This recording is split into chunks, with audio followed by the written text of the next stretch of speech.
It's All Things Considered on HPR1, and I'm Dave Lawrence. This weekend, John Fogerty returns to the state, and between his CCR days with Creedence Clearwater Revival through to his solo successes, John Fogerty, a name, voice, and guitarist you probably know, and we are the fortunate ones today, having him on the line with us ahead of his Honolulu date tomorrow and then Maui on Saturday. Hey, John, welcome to HPR. Can you hear me okay? Yes, I do, Dave. Thank you. You're welcome, and thank you. I really appreciate you taking a moment to speak with me. Been a fan for a very long time. Thank you. Appreciate that. What inspired this 1969 theme? I know there were 3 critical records that came out in that year. Well, the inspiration for this came from my wife. You know, over the years, people, of course, have remarked on the fact that Creedence put out 3 albums in that year, 1969. And one day my wife said, why don't we just have a show where we actually present the idea of the year of 1969? And that was a different way of looking at the same thing. And I thought, gee, that might be fun. So obviously I play as much music from those 3 albums as possible. Going back to that year, I was a highly motivated individual, let's say. And after Susie Q was a hit, there has been a syndrome in rock and roll called the one-hit wonder. And I was perfectly poised at the edge of that particular cliff to become one of those. I said, oh my goodness, I don't want that to happen. So I sort of took stock of my situation. I was on a tiny label, and we didn't really have a manager or a publicist or any of the stuff that you usually have. And so I kind of said this phrase to myself, well, I guess I'm just going to have to do it with music, meaning I'm going to take the bull by the horns and just write as many good songs as I can and get them rehearsed with my band and recorded and get the music out there. And luckily and happily, the very first single, Proud Mary, and the album Bayou Country, which came out on January 1st of 69, provided a very nice introduction or a launching pad for this bunch of music that was about to come out of me. I just got really, really busy. It was an unusual moment in society in some ways. That's sort of what we present in the show. 1969, the late 60s, was a very culturally interesting and even volatile time in America and in the world. Of course, the people of my generation were just starting to come of age, the so-called boomers. A lot of ideas floating around in the air. Of course, various things happened. Woodstock, also the U.S. put a man on the moon, and Creedence had 8 hit songs on the radio, if not more, that year. Looking back, if you could, would you have spaced those records out? It almost seems like you get more mileage. Would I have spread them out in hindsight? Yeah, in hindsight, if you could have dropped them in like 71, 72, and just kept them going like that. No, I was totally going in the face of the current wisdom. I mean, I know a few people, the guy at the record company was saying, well, you should save those, you know, it was Right. Born on the Bayou and Proud Mary were the single. And I just thought the people I really, really idolized that were at the very top of the mountain, meaning the Beatles and Elvis, had a whole bunch of double-sided hit singles. And so I aspired to that. You mentioned a couple inspirations there, John. Some other inspirations that have been close to you, Little Richard and Bo Diddley.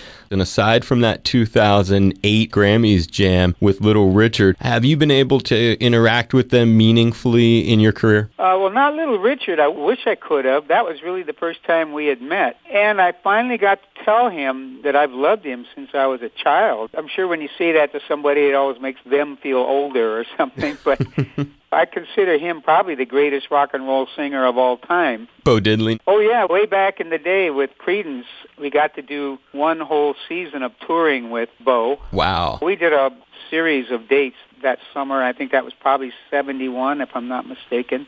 Bo was a cool guy. That was interesting. He had quite a mouth on him, too, sometimes, as I recall. Yeah, pretty good, yes.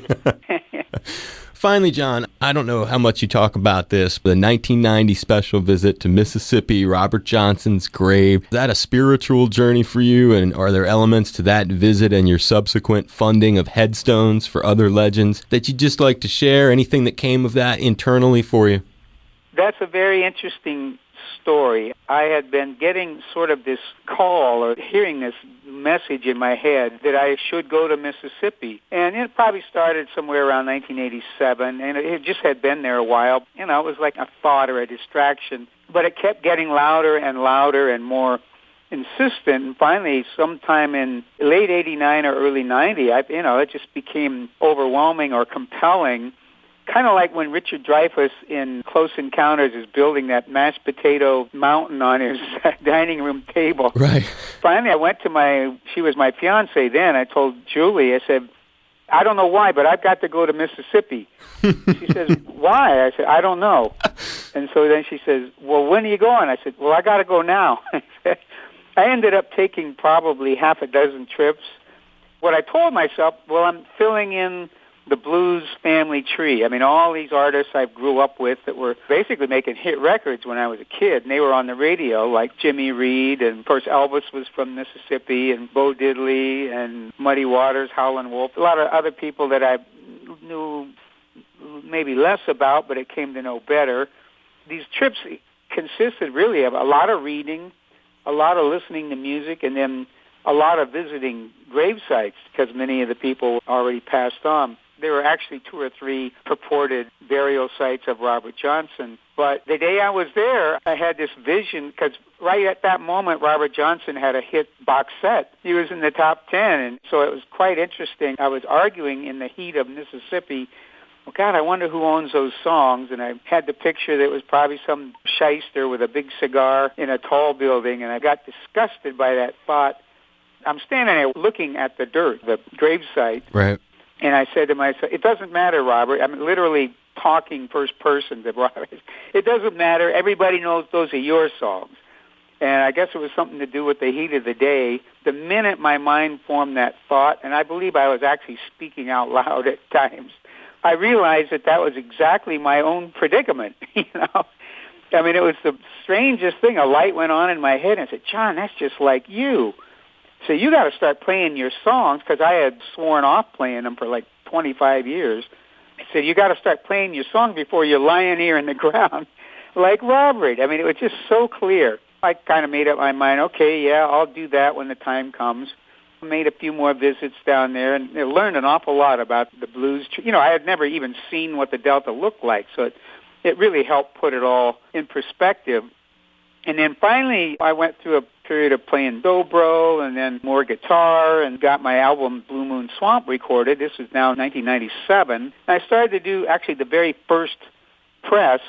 It was actually the fella at Warner Brothers Records. I'm talking to him about it, and I said, I had this funny thing happen. I was at the grave with Robert Johnson, and then I looked at him and I said, oh, my God. That was the reason I was called to go to Mississippi. It's like it took 7 years for me to figure out life is really weird, but that was such a mind-blowing confession, and the 2 thoughts finally joined in my head. I said, that's what the whole thing was for. Oh, my goodness. It was pretty exciting. I love the way they connect like that and the impact it had on your catalog. John, I know I got to let you go. I'm just grateful that you took the time to talk with us today. It really means a lot to me. You bet, Dave. Nice talking with you, too. Thank you.